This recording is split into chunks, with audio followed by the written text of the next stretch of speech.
And I quote, "We need more natural gas." Bill Gates said that just the other day. We talk about that and much more on this episode of The Crude Truth.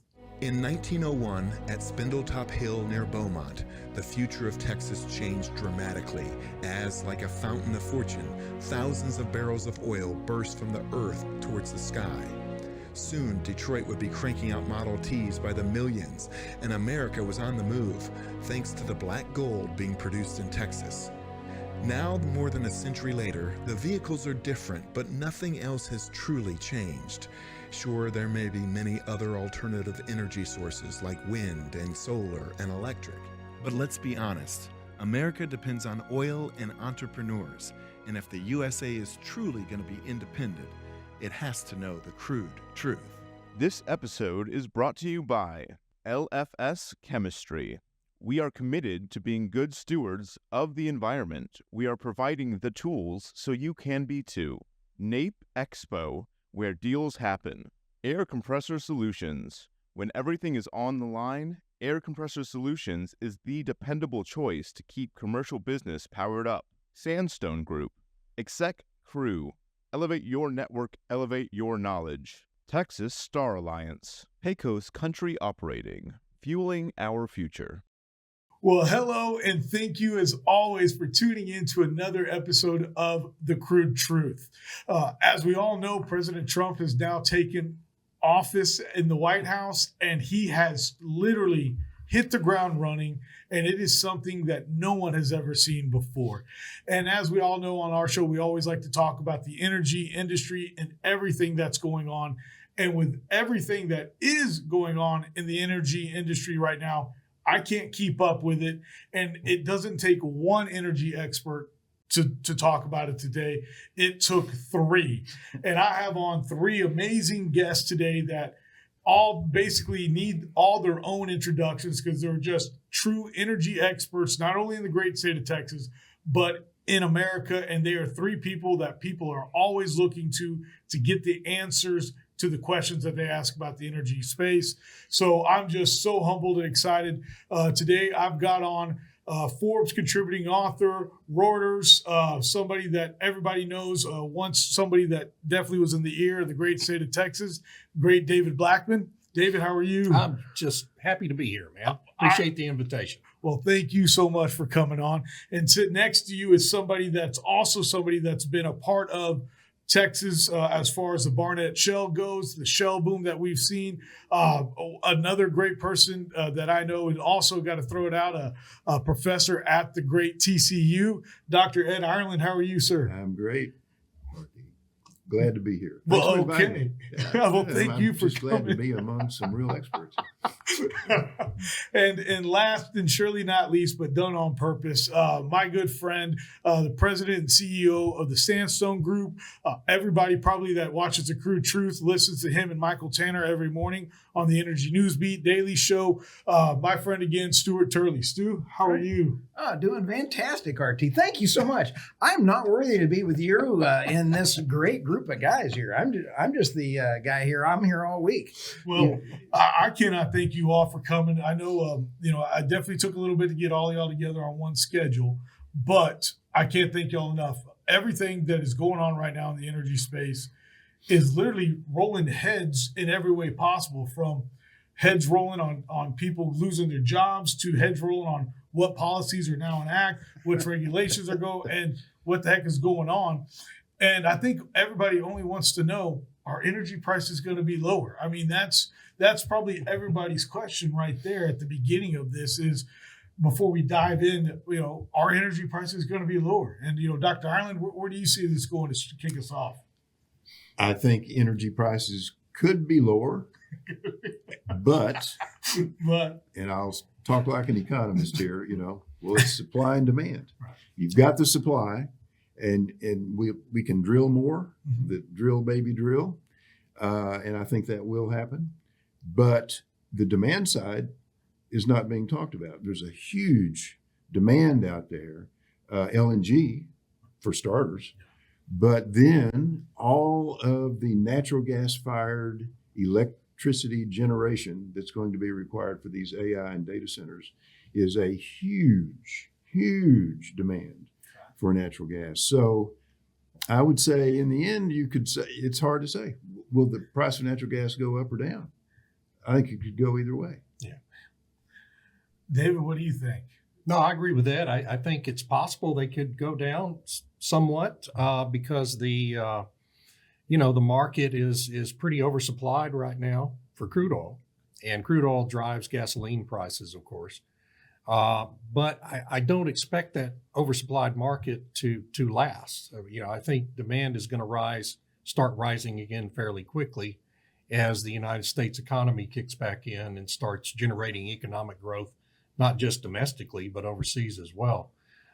So you could have somewhat higher prices at the end of this year than we currently have in gasoline. On natural gas, it's we've had this depressed natural gas price in the United States for so long. And I looked the other day, we only have 78 active natural gas rigs drilling in the United States for gas wells today. Okay. And we're continuing to increase overall national production with 78 active rigs. Well, I mean, what's going to happen when you activate 5 or 10 more? Because Trump is going to free up regulations and, encourage that. You're going to have to find markets for it. And that's why the LNG expansion is so critical.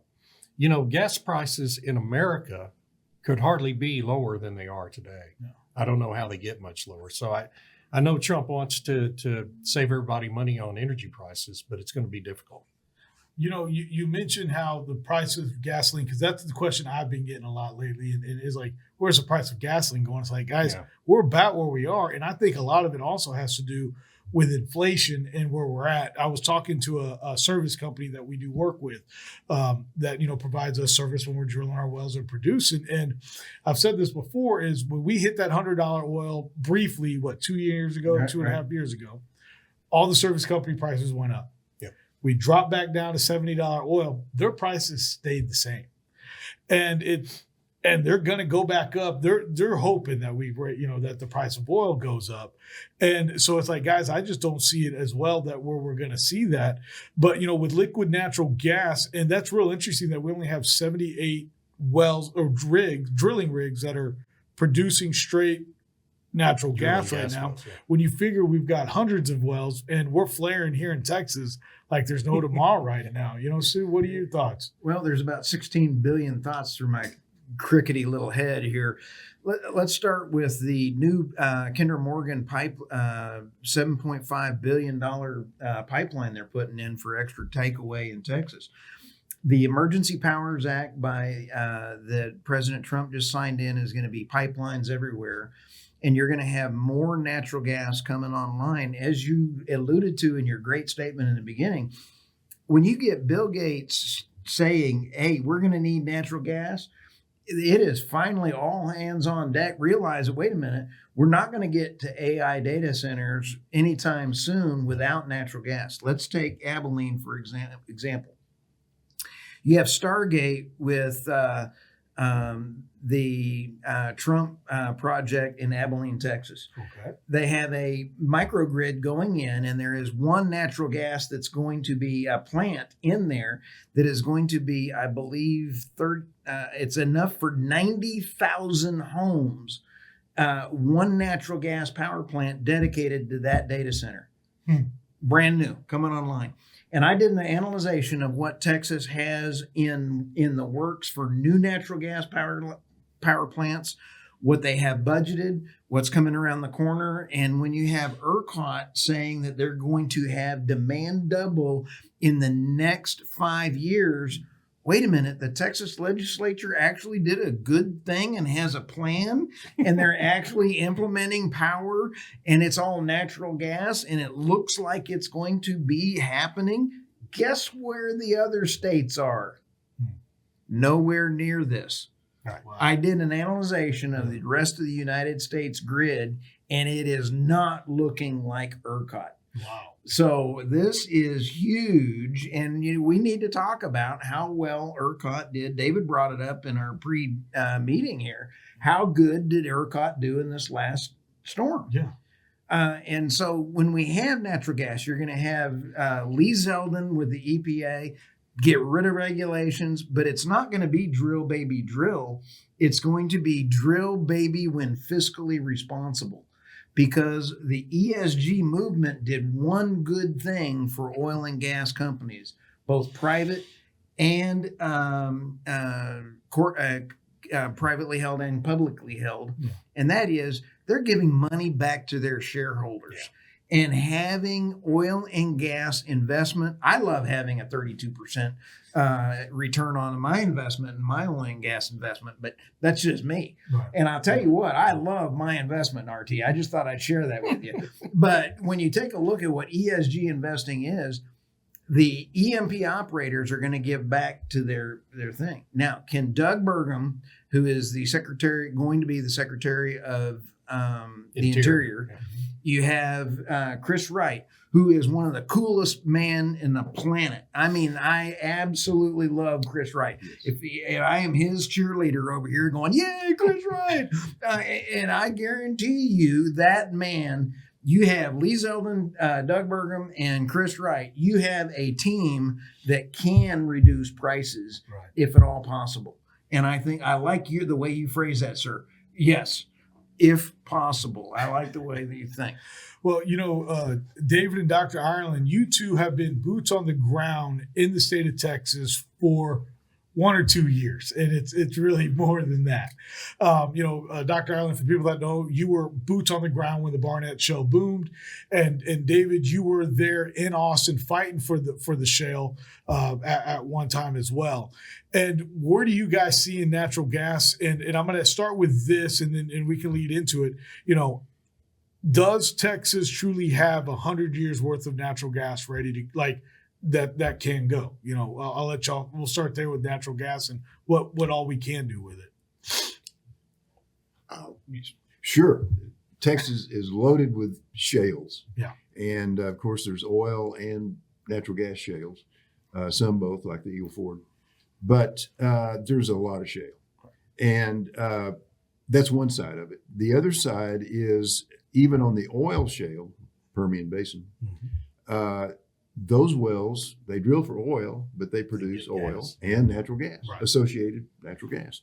And they are producing so much right now that there are oil wells they can't drill because they can't get the permit to flare the gas, and they don't have the pipeline capacity to take it away. Yeah. So there is plenty of gas, natural gas, that will come online that is just waiting in part for more pipelines. Some new pipeline capacity out of the Permian came on recently, and that really helped. But it's full already. The latest one. So isn't that great? I mean, there's plenty of natural gas, and I mean there's gas left in the Barnett Shale that we're standing on top of, almost, or a little bit down the road, but close to here, that was never tapped. Yeah. At least half of the reserves that were in the Barnett Shale are still there. Oh, wow. Yeah. So there's plenty of gas. We have the pipelines even. I mean, to talk about, some people say, you're crazy to talk about a resurgence of the Barnett Shale. I think it's possible. That's not crazy. It's possible. No. And because, the gas is here, the pipelines are here.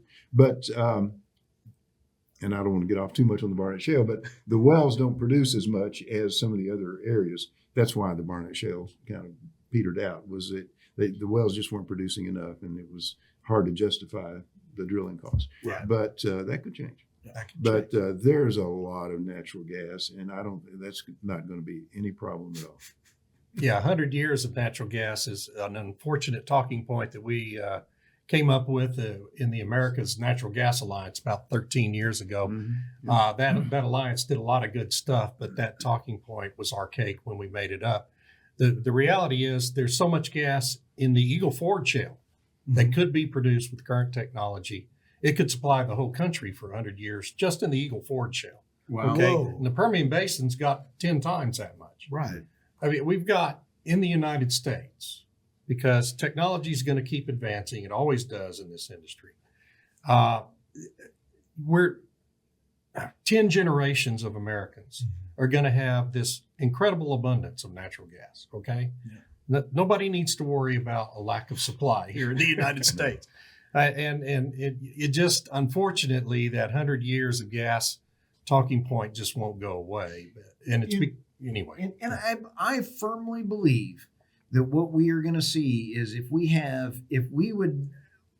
let's take a look at what caused or how did the United States reduce its CO2 output in the last 5 years.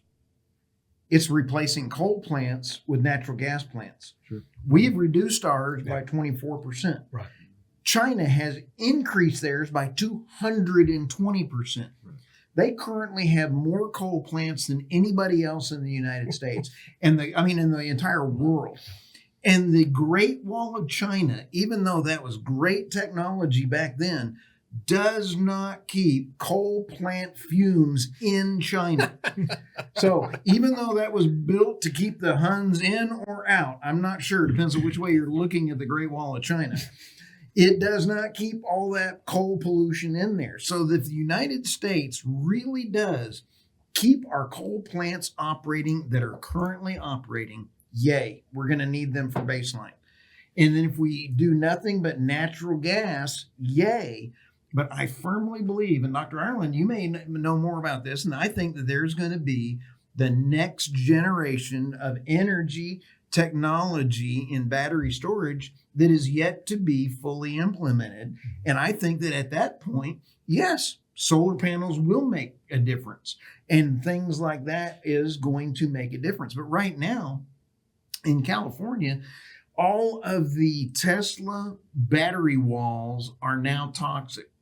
In the fires that all happened, all the homes that had Tesla Palisades, in Palisades, they're just history. And now you can't get insurance. If you've got a Tesla electric car and you put in a Tesla power bank in your house, you've got a mini disaster waiting to happen when you have a house fire. And a house fire and electric insurance is not going to take care of everything. Right. So I think that we have the time to develop the next generation and reduce the population. This is not about CO2, RT. Mm-hmm. This is about pollution. How do we cut pollution out of the environment? And the United States delivers the lowest cost kilowatt with the least amount of pollution anywhere on the planet. Speaking of that, natural gas. And I don't want to get us off topic, but he just talked about real pollution, not carbon dioxide. Right. But people need to understand that one of the things that Trump ordered last week was for the secretaries of the EPA and their staff, or his staff, the secretary of the EPA, to reevaluate the endangerment finding Isn't that great? on carbon dioxide that has enabled the EPA to treat plant food, carbon dioxide, as a pollutant since 2009.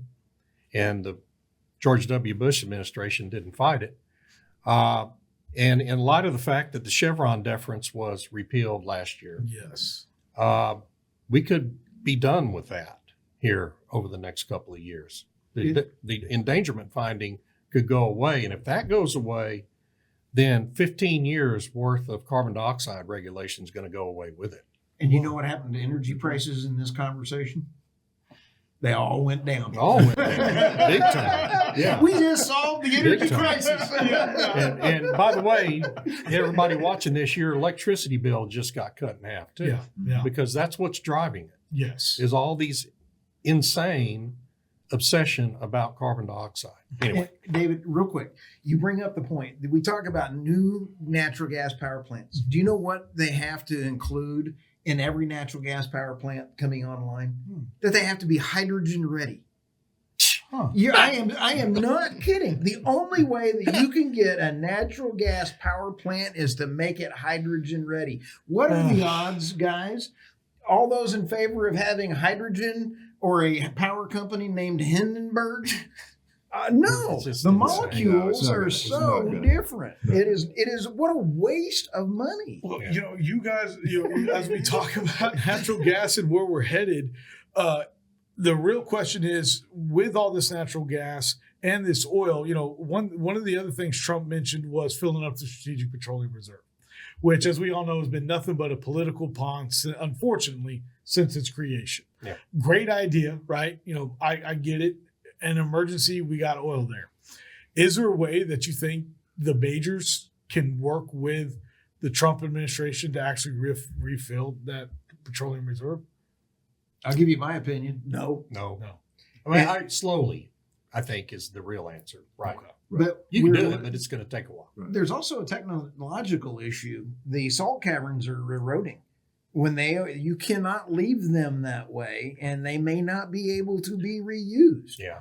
So there is That a could be a geological issue that is we may not be able to ever get it back that way.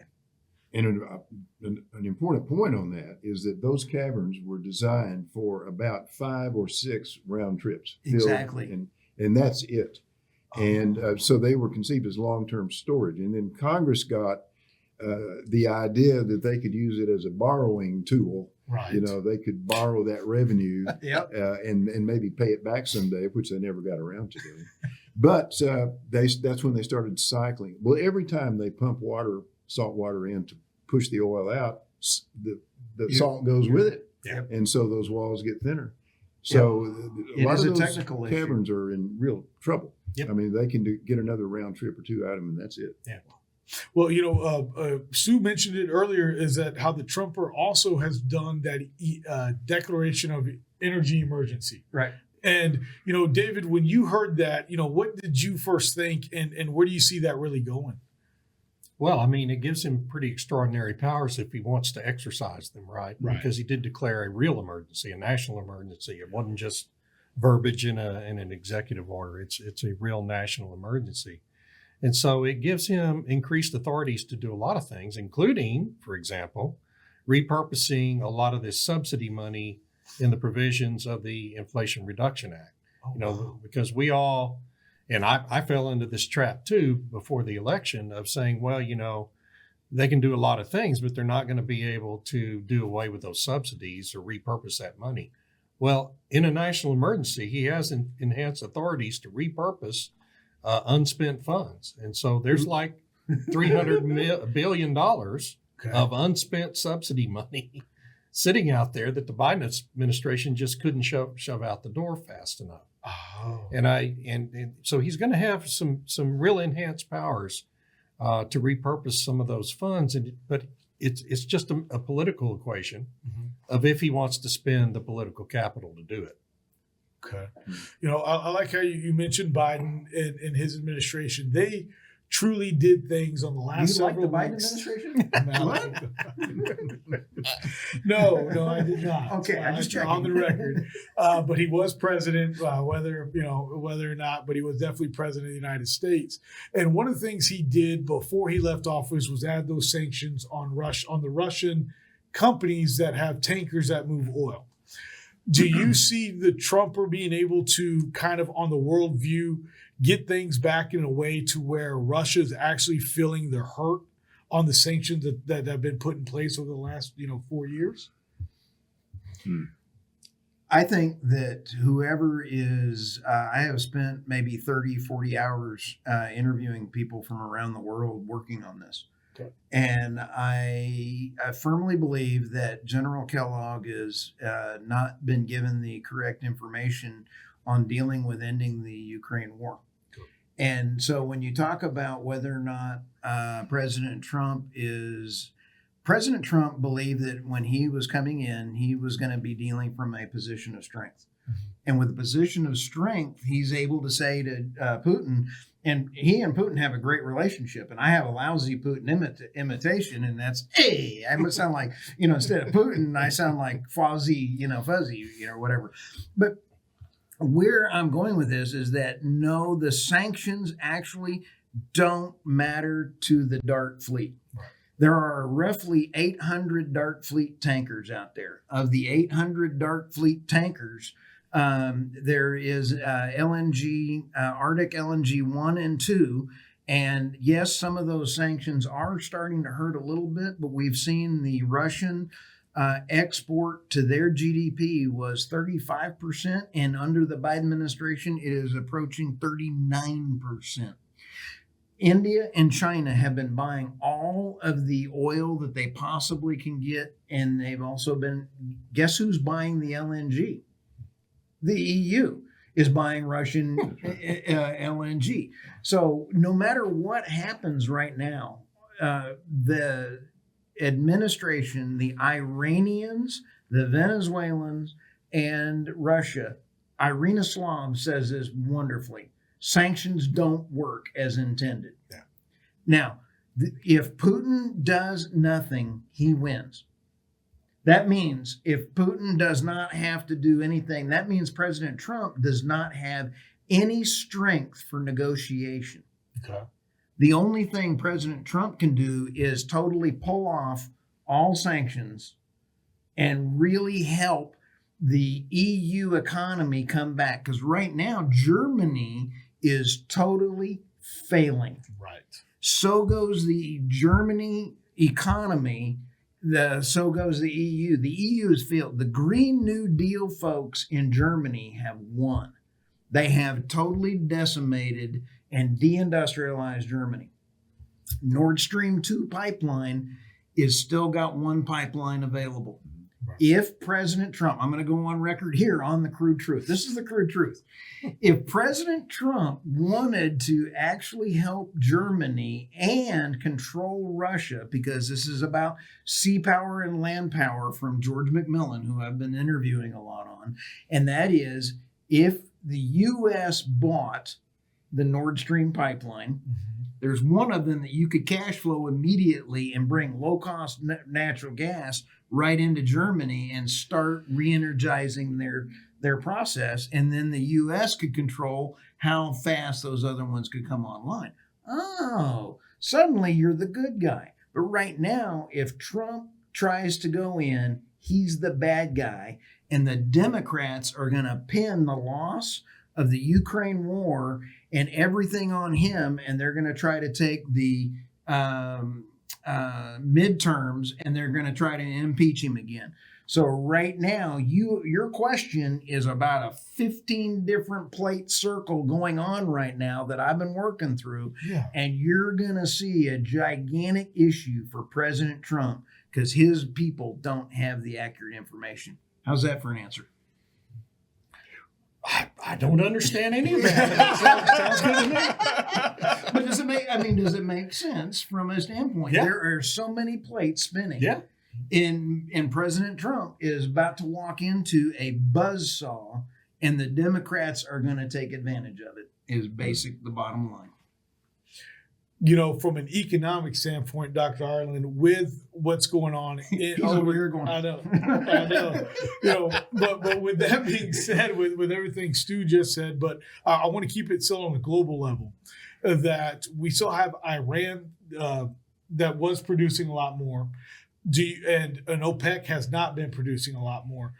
From an economic standpoint, do you see that staying where it is, or do you think that needs to change in order for us to do more better here economically in America? Well, I think unleashing U.S. energy is going to unleash everybody else's energy. I'm going to say OPEC is no longer in control. They really haven't been for a while, but whatever control they think they have, they will no longer have. So it's produce. And that's how these other countries, and that's also, you push the price of crude oil down, that also hurts Putin. The sanctions just helped. Exactly. By carving out a special market in China and India, and that was the stupidest move ever. If I may, before you say anything else, David, what I'm hearing these gentlemen say, and correct me if I'm wrong, because again, I cannot thank y'all enough. Again, for my listeners out there, I've got, I'll treat this like something else. David Blackmon, Dr. Ed Ireland, Stuart Turley, all energy experts, all energy analysts here today. And so thank you guys. But what I'm hearing, and David, I'll call you up. And for people out there that don't know, if you see me do those radio interviews or anything like that, or the TV ones, these are the guys that I talk to. I want to say that before I ask this question. So sometimes they will correct me beforehand. But you don't use my jokes because my jokes are so bad. But what I'm hearing these guys say is, if we really want to win this war and get back on top, the price of oil is going to have to drop, and that's a crude truth. Well, that's what'll happen if everybody starts producing full out. That certainly will happen. I mean, OPEC Plus is already. I mean, when were they? It was last March, I think, when they first planned to start releasing volumes back onto the market, right? That they have withheld to keep the price propped up. They still haven't done that, and they're not going to do it for the rest of this year. They've already said, we're not going to try to put any more of that oil back on the market in 2025. Well, if the United States production starts increasing even more rapidly than it has the last 3 years, with this low rig count, we're still increasing production to new records almost every month. Something's going to have to give, and the way it could give would be if Trump decides to start reinforcing the sanctions on Iran. I mean, Venezuela doesn't matter because Maduro has just turned that country into a basket case. But Iran is putting 2.5 to 3 million barrels of oil every day more than it was just a few years ago because Biden stopped enforcing the U.S. sanctions. Right. And so if Trump decides to start reinforcing those sanctions on Iran, which I don't expect because he wants prices to go down, then that could, serve the purpose of firming up the price and curing the oversupplied market. But if he doesn't do that, I think we're going to be in a pretty chronically oversupplied market. So it's a tough deal for the industry, right? Right. Because we want less regulation on the industry because it impedes so many other things other than just drilling wells. So you want less regulation from Washington. But at the same time, that could have the impact of creating a dramatically oversupplied market and crashing the price. So we've been here before, guys. Yeah. We've been here. I want to ask a question. It really has nothing to do with oil and gas, but more about the Trump administration. And that people I don't understand, and I want to highlight that Biden left a good mess on purpose for Trump. Okay. And maybe not on purpose, but it's a mess. In the words of Biden, it depends. And he left a full depends. Okay, now. Okay. Okay. That was a polite way to say it. That was very polite. It was very polite for you, yes. That being said, we mentioned Chris Wright. We mentioned Doug Burgum. I'll even go out there on the limb and say Pete Hegseth, Kristi Noem, Tom. Isn't he Olsen, great? Right. All these guys are almost individuals that know their craft. Right. Okay. And I added Pete Hegseth because he's a military man. And I'll just say, we got to get the numbers back up. And that's probably the guy to get our numbers back up. But, Doug Burgum being in North Dakota, the Department of Interior deals with all the minerals. Okay. Chris Wright, Department of Energy, does deal with nuclear, oil and gas, the top side of the oil and gas sector. These guys are not politicians. Talking about what you said right now, face value, when we want to shut down Iran and go, hey, we're hurting them again. But now it's like, so do we have the right people in place, which I do believe we do, to be able to go and balance all those plates that are on pencils right now, sticks? But the only thing I'd say is there's plenty of ways to hurt Iran besides, sanctioning their oil. Okay. I think you just nailed a gigantic thing that I said earlier, and that is that President Trump's people, General Kellogg, don't have the information they need. He spun up a all-star cast. Mm-hmm. But what the Biden administration done in the in academia world, in the war colleges, and everything else, they stripped out all of the land power, sea power, all of the other geopolitical reasons why the deep state and why the Biden administration was doing things. They've stripped all that information out. So once you have all that information out of academia, out of the war colleges, out of everything else, why did they do these things? Why did Assad get thrown out of power? It was because he did not put in a pipeline that we wanted. So who actually removed him? Okay, that one. Think about this. I'm just saying. There he is, Stuart Turley. No, I'm just saying the Trump administration, because if you take a look at the petrodollar, what is going to happen to the petrodollar and how all this is going on, that information is not there for him to be using. Yeah. I'm glad you brought up the word petrodollar, because in the last 2 or 3 months, I've not heard the word BRICS at all. Which is, that little consortium of Brazil, Russia, India, China, and South Africa. And then you got all these other people that want a bunch more countries, and a bunch more that want to come in, including Saudi Arabia. I haven't heard much about that since the Trump, since the election. Is that still kind of brewing over there, guys? Yes. It's just Trump sucking all the air out of the room. Okay. They haven't gone away. Can't keep up with what Trump's doing, much less BRICS.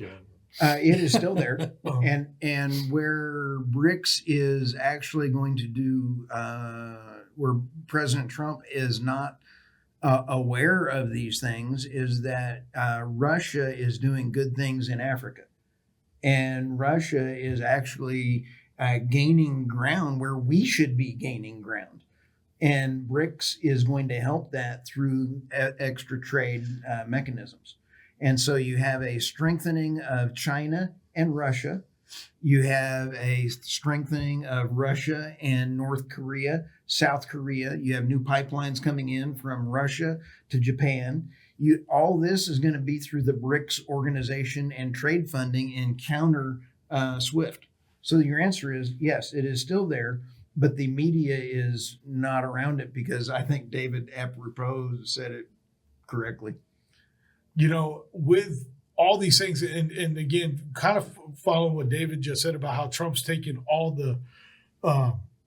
he's taking all the attention. And so you mentioned BRICS, or I asked about BRICS, and then you talk about it. I do feel like it's look over here while we do something else over here. And even under the Trump administration, I feel like that's something that's going on. But that being said, but that being said, again, kind of getting back to it, with everything that's going on, Dr. Ireland, as we kind of continue here, what are you excited about, and where do you see things going here over the next 4 years?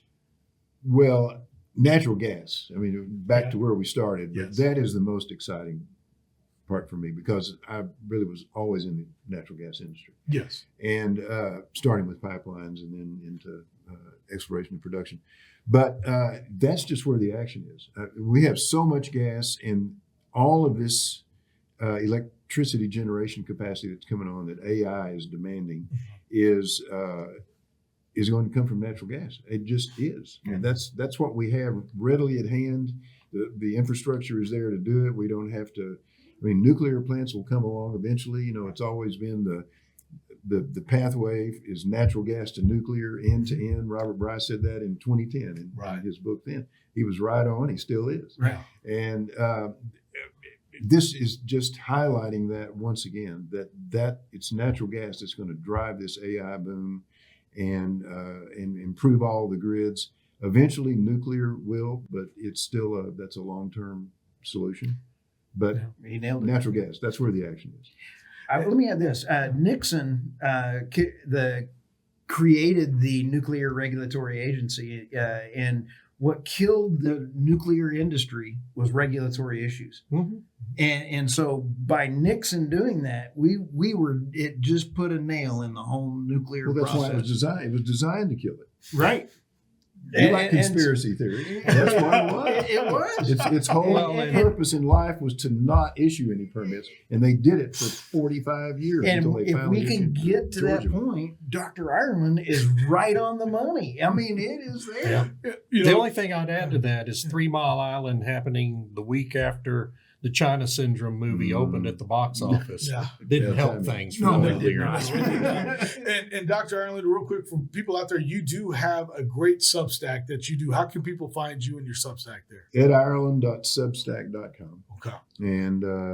And sure, I still enjoy writing. I don't write near as much as David does, but and he has a bigger audience, but I do enjoy it. It's great. So I appreciate you.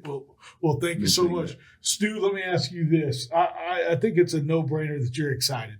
for the next few years. But what is it that you're the most excited about from our industry? And then also, how do people get a hold of you guys, Michael Tanner, and what are y'all up to over there? Well, hey, thank you, Ray. RT, thank you. This was such a blast. I really feel honored. But you can find us on theenergynewsbeat.substack.com and or energynewsbeat.co. You can find us on the podcast. Our numbers have been nuts, and I am just so grateful for everybody that listens and puts up with my jokes. But it's because people are tired of not understanding or wanting to know the truth. And that's why they're listening to podcasts. That's why they're listening to David. That's why they're following Dr. Ed Ireland Substack. And that's why they want to find out the crude truth. Exactly. Well, and also I do want to say that, obviously we do shoot a lot of these episodes of the Crude Truth here. But also you are a producer of every episode as well, you and the group at Sandstone Group. So thank you as always for that. And then I'm going to leave you for the last, because first of all, I can't, but thank you so much for getting out. I'm the oldest, I know, but I joke, we joke about Stu being in a bunker, and I'll give you a hard time, and I know you've been in one yourself. So to get you out here, get all y'all out here, I can't thank you enough. David, Forbes, Reuters, you are still getting calls from people in at the Texas federal you're still getting calls from people at the state capitol on what's going on and how they should write things to get things done. Okay. Occasionally. He's still getting those calls. Not near as much as it used to. Yeah. With the Trumper, you're the guy in the middle. You've always been even kill. What are you excited about right now? And, obviously, I threw out Forbes and Reuters, but how are people get a hold of you? Well, I'm easy. I'm at blackmon.substack.com. We're all on Substack, folks. Yeah. It's the place to be. The legacy media is dead. Yeah. This is where you get your information. Blackmon.substack.com is where I post everything I write that gets published anywhere else at Forbes or the Daily Caller or wherever.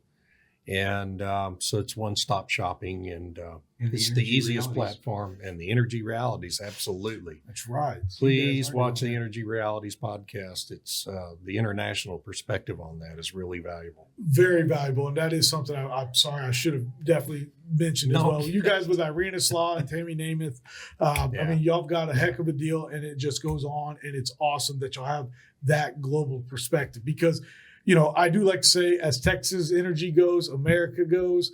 And the truth is, as American energy goes, the rest of the world's going to go. Gentlemen, I cannot thank y'all enough for this. Thank y'all so much. And to all our listeners out there, if you ever got any questions for any of these individuals, please reach out to them, reach out to me. They actually do respond and give people back, good answers. So we'll see you again on another episode of The Crude Truth. Again, The Crude Truth would like to thank today's sponsors: LFS Chemistry, NAPE Expo, Air Compressor Solutions, Sandstone Group, Exec Crew, Texas Star Alliance, Pecos Country Operating, and Real News Communication Network. The easiest way to start your own podcast and TV show? Real News Communications Network. Stand out from your competition. Produce streams of high-quality social media content. Become a thought leader in your industry. With RNCN, you get to be the host. We handle everything else. Tour one of our 3 locations in Dallas, Fort Worth, and the Colony. Call 972-402-6333 or visit launchashow.com to find out more.